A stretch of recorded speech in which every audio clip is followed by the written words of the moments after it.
अस्सलाम वालेकुम दोस्तों, आज की इस वीडियो में हम एप्टीट्यूड सेकेंड ईयर फिजिक्स के टॉपिक कैपेसिटर को बाकायदा हम डिस्कस करेंगे और उसकी कैपेसिटेंस के हवाले से भी हम डिस्कस करेंगे। तो सबसे पहले कैपेसिटर की अगर हम बात करते हैं, इसकी definition, an electrical device which can store electric charge in it is known as capacitor. वो इलेक्ट्रिकल डिवाइस जो क्या कर सकता हो, इलेक्ट्रिक चार्ज को स्टोर कर सकता हो। An electrical device which can store electric charge in it is known as capacitor. वो डिवाइस जो इलेक्ट्रिक चार्ज को स्टोर करने की सलाहियत रखता हो, उस डिवाइस को हम नाम देते हैं कैपेसिटर। और कैपेसिटर का हमारे पास जो सर्किट डायग्राम में जो सिंबल होगा वो दो इक्वल पैरेलल लाइंस होंगी। याद रहे, एक लाइन लार्ज हो और एक स्मॉल हो, वो बैटरी का सिंबल है। कैपेसिटर की निशानी है, दोनों लाइंस जो होंगी वो एग्जैक्ट इक्वल अगर सर्किट डायग्राम में बनी हुई हो तो ये क्या होता है, कैपेसिटर का सिंबल है। इस टॉपिक को मजीद कंटिन्यू करने से पहले हम आपको बताते चलें कि ये लेक्चर हमारे YouTube channel Sindh board teaching पर अपलोड किया गया और ये लेक्चर डॉक्टर इलियासगर की तरफ से डिलीवर किया जा रहा है। अगर आपने अब तक हमारे इस चैनल को सब्सक्राइब नहीं किया तो काइंडली आप हमारे इस चैनल को सब्सक्राइब करें और सब्सक्राइब के बाद बेल आइकन को लाजमी क्लिक करें, क्योंकि बेल आइकन को क्लिक करने से हमारी अपलोड करदा तमाम वीडियो की नोटिफिकेशन आपको रिसीव होंगी। याद रहे, अगर आप किसी यूनिवर्सिटी के एग्जाम के हवाले से तैयारी कर रहे हैं, इंजीनियरिंग या मेडिकल, तो आप हमारे व्हाट्सएप ग्रुप को ज्वाइन कर सकते हो। और हमारे व्हाट्सएप ग्रुप को ज्वाइन करने का तरीका है, अपने नाम और अपने शहर का नाम इस नंबर पर आप हमें व्हाट्सएप कर सकते हैं। याद रहे, मेल और फीमेल का व्हाट्सएप ग्रुप अलग है। इस व्हाट्सएप ग्रुप में यूनिवर्सिटी के पास पेपर के हम PDF फॉर्म में सेंड करते हैं और मुख्तलिफ स्टैंडर्ड बुक्स जो MCQ की होती हैं वो अक्सर हम इस व्हाट्सएप ग्रुप में सेंड करते हैं, जो कि स्टूडेंट की प्रैक्टिस के लिए बहुत ज़्यादा फायदेमंद होती हैं। तो आइए, कैपेसिटर की डेफिनेशन हमने पढ़ी कि वो डिवाइस जो इलेक्ट्रिक चार्ज को स्टोर करता है उसे हम नाम देते हैं कैपेसिटर। कैपेसिटर का सिंबल दो equal parallel line circuit diagram में होती है। फॉर्मूला हमारे पास जो है वो कैपेसिटर का ये है, the charge store in the capacitor is directly proportional to the potential difference। जितना ज्यादा वोल्टेज दोगे उतना ही ज्यादा कैपेसिटर क्या करता है, चार्ज स्टोर करता है। जितना ज्यादा वोल्टेज दोगे कैपेसिटर उतना ही ज्यादा क्या कर सकता है, चार्ज को स्टोर कर सकता है। प्रोपोर्शनलिटी हटा देते हैं तो हमारे पास इक्वल टू की साइन आ जाती है और सी जो है वो यहाँ कांस्टेंट है जो शो करता है कैपेसिटेंस ऑफ अ कैपेसिटर। किसी भी कैपेसिटर की सलाहियत कि वो कितना चार्ज स्टोर कर सकता है वो तो कांस्टेंट है। जितना ज्यादा वोल्टेज दोगे उतना ज्यादा चार्ज तो वो स्टोर करता जाएगा, लेकिन उसकी अपनी एक सलाहियत जो होगी वो क्या होगी, लिमिटेड होगी, और उसे हम कहते हैं कैपेसिटेंस। तो कैपेसिटेंस ऑफ अ कैपेसिटर की एक सिंपल डेफिनेशन अगर बात की जाए थ्योरेटिकल, तो क्या होगा, the ability of the capacitor to store charge in it. भाई, कैपेसिटर की वो सलाहियत कि वो कितना चार्ज स्टोर कर सकता है उसे हम नाम देते हैं कैपेसिटेंस ऑफ अ कैपेसिटर। और कैपेसिटेंस ऑफ अ कैपेसिटर की एक मैथमेटिकल डेफिनेशन बनती है, capacitance of a capacitor is that amount of charge stored in the capacitor when there is 1 volt across its plate. हमें कहा जा रहा है कैपेसिटर, अगर मैथमेटिकली अगर बात की जाए तो कैपेसिटेंस ऑफ अ कैपेसिटर जो है वो चार्ज की वो अमाउंट है। कैपेसिटेंस ऑफ अ कैपेसिटर जो है वो चार्ज की वो अमाउंट है जो कैपेसिटर के अंदर स्टोर होती है जब क्या करते हैं हम 1 वोल्ट, वोल्टेज कितना देते हैं, जब हम 1 वोल्ट, 1 वोल्ट का हम उसे क्या करते हैं, पोटेंशियल डिफरेंस जो है उसे क्या करते हैं, प्रोवाइड करते हैं। अगर इसी फॉर्मूले में अगर देखो ना, वोल्टेज को अगर मैं 1 रख दूंगा तो Q किसके बराबर हो गया, C के। Q किसके बराबर हो गया, C के। भाई Q बराबर है C के, तो डेफिनेशन क्या बन गई, capacitance of a capacitor is that amount of charge stored in the capacitor when there is 1 volt across its plate.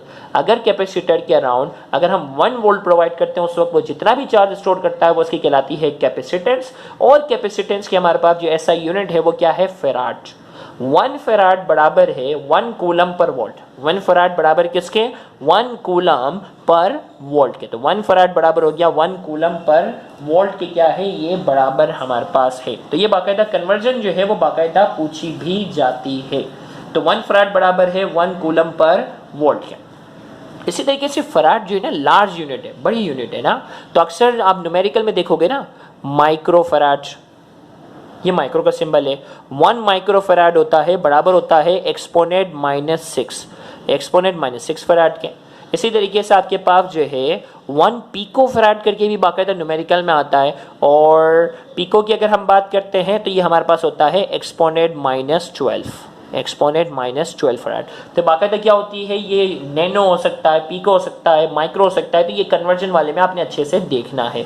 तो फराड लार्ज है तो अक्सर न्यूमेरिकल में आपको माइक्रो फराड भी क्या होगा, नजर आएगा।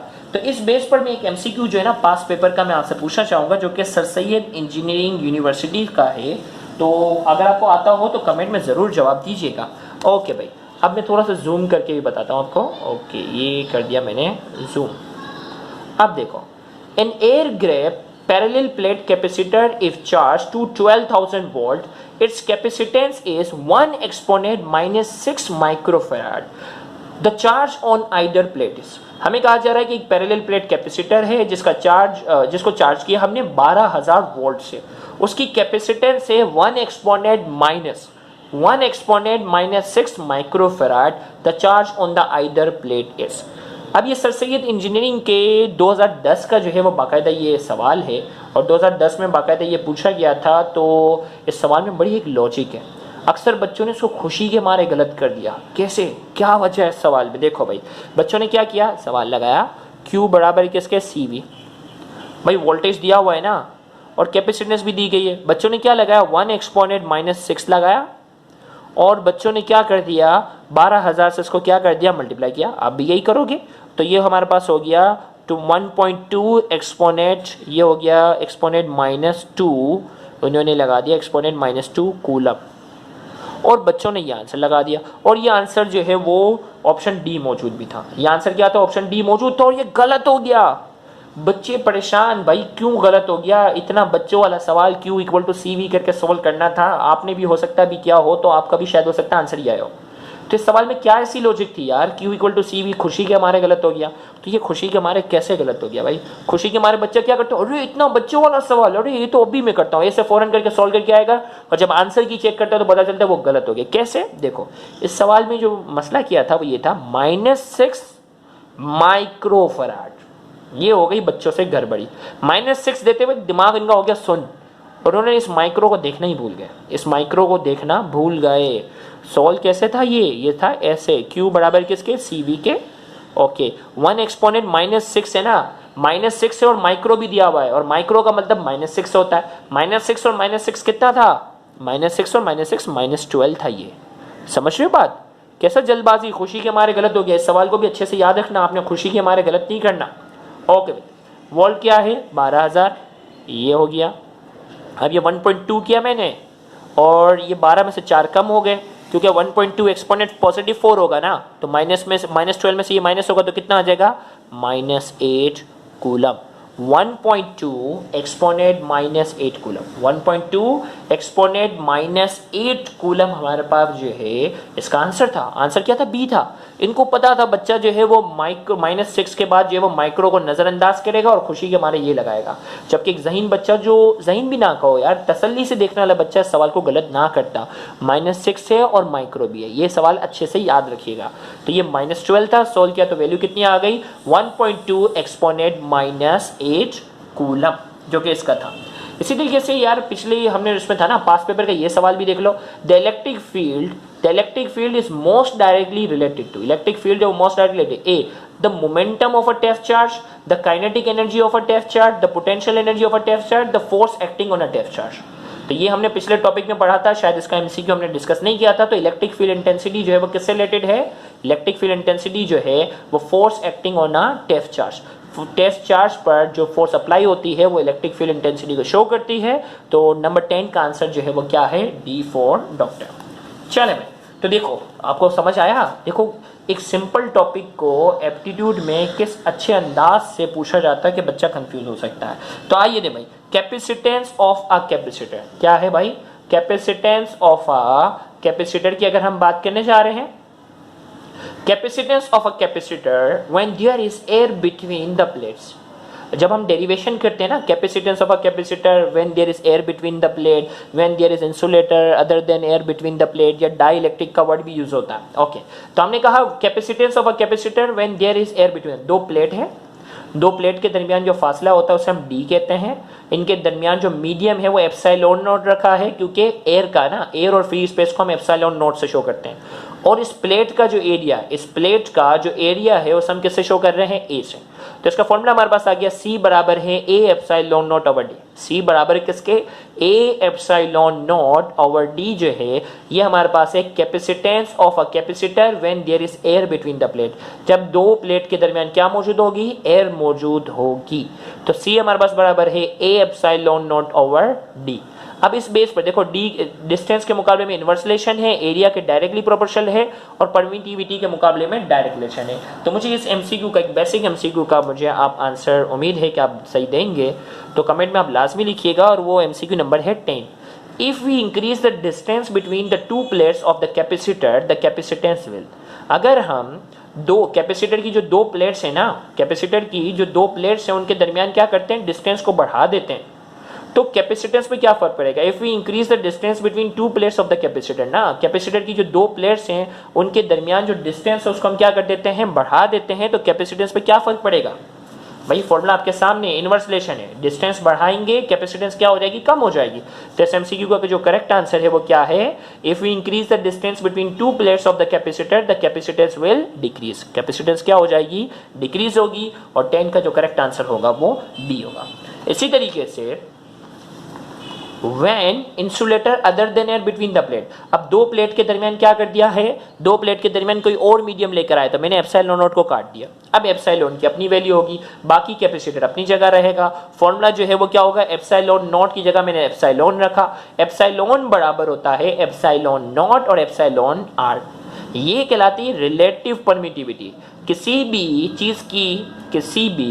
चीज की परमिटिविटी को जब आप एयर की परमिटिविटी से कंपेयर करते हो उस वक्त उसका जो भी रेशो आता है, देखो ये एप्सिलॉन नॉट है ना, यहाँ मल्टीप्लाई वहां जाकर divide, epsilon over epsilon not कैसे शो कर रहा है, रिलेटिव परमिटिविटी। किसी भी मीडियम की परमिटिविटी को आप एयर की परमिटिविटी से जब कंपेयर करते हो उस वक्त जो भी रेशो आता है वो कहलाता है रिलेटिव परमिटिविटी, या उसे हम कहते हैं डाइलेक्ट्रिक कांस्टेंट। और याद रहे कि पिछले लेक्चर में भी डिस्कस हुआ था कि एप्सिलॉन नॉट, एयर और फ्री स्पेस की जो परमिटिविटी, एयर और फ्री स्पेस की जो परमिटिविटी है उसकी वैल्यू जो होती है वो सबसे कम होती है। एयर और फ्री स्पेस की जो परमिटिविटी होती है उसकी वैल्यू जो होती है वो क्या होती है, सबसे कम होती है। तो इसका मतलब एप्सिलॉन के नीचे एप्सिलॉन नॉट रखा जाएगा तो नोमिनेटर हमेशा ग्रेटर होगा डिनोमिनेटर के मुकाबले में। नोमिनेटर हमेशा डिनोमिनेटर के मुकाबले में ग्रेटर होगा, तो रिलेटिव परमिटिविटी की वैल्यू हमेशा ग्रेटर देन 1 होगी। 1 से क्या होगी, ज्यादा होगी, क्योंकि मैं कह रहा हूं ना इसकी वैल्यू सबसे कम है फ्री स्पेस की, तो इसका मतलब इसकी वैल्यू तो ज्यादा होगी। अब इसको नीचे लेकर आओ तो क्या होगा, नोमिनेटर ग्रेटर है डिनोमिनेटर के मुकाबले में, तो रिलेटिव परमिटिविटी की वैल्यू जो होगी वो क्या होगी, 1 से ग्रेटर होगी। तो एप्सिलॉन बराबर है एप्सिलॉन नॉट और एप्सिलॉन आर के, ये यहां ले लिया।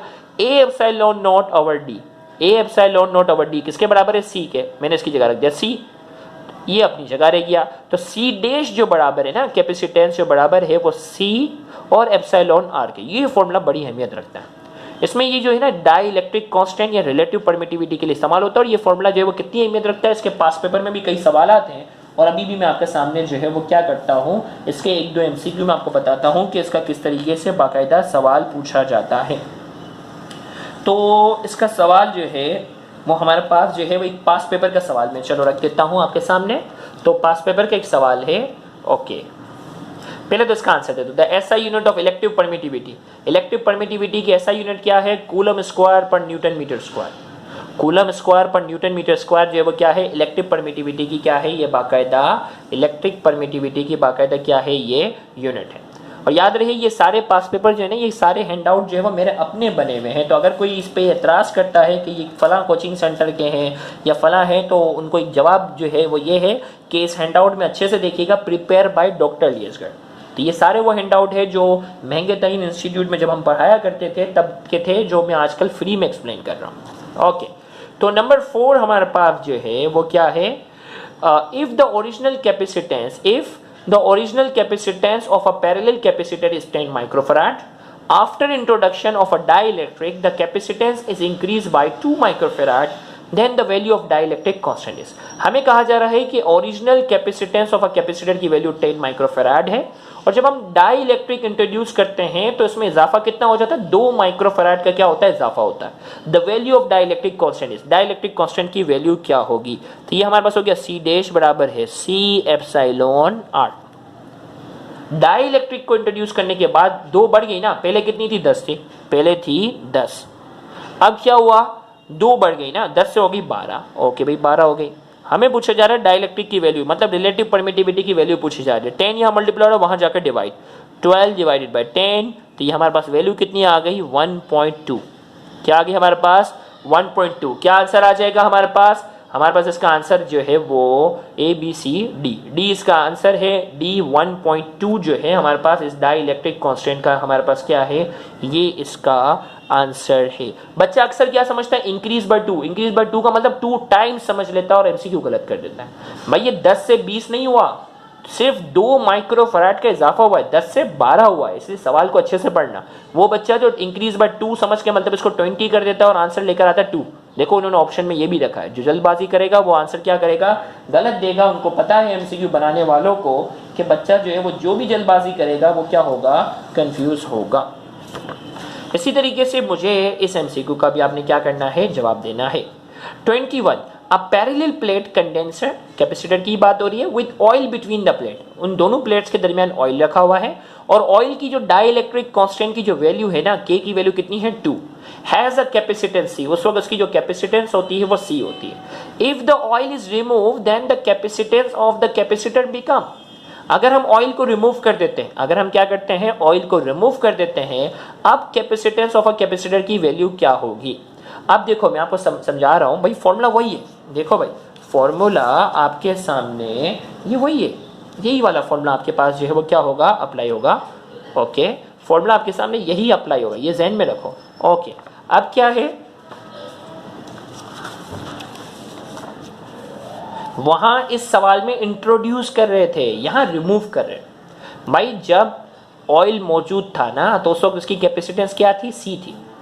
अगर ऑयल को रिमूव कर दो तो कैपेसिटी, देखो भाई जितना हम डाइलेक्ट्रिक की जो भी वैल्यू होती है ना, डाइलेक्ट्रिक की जो भी वैल्यू होती है, डाइलेक्ट्रिक हम इंट्रोड्यूस करते हैं तो कैपेसिटेंस उतने गुना बढ़ जाती है, डायरेक्ट रिलेशन है।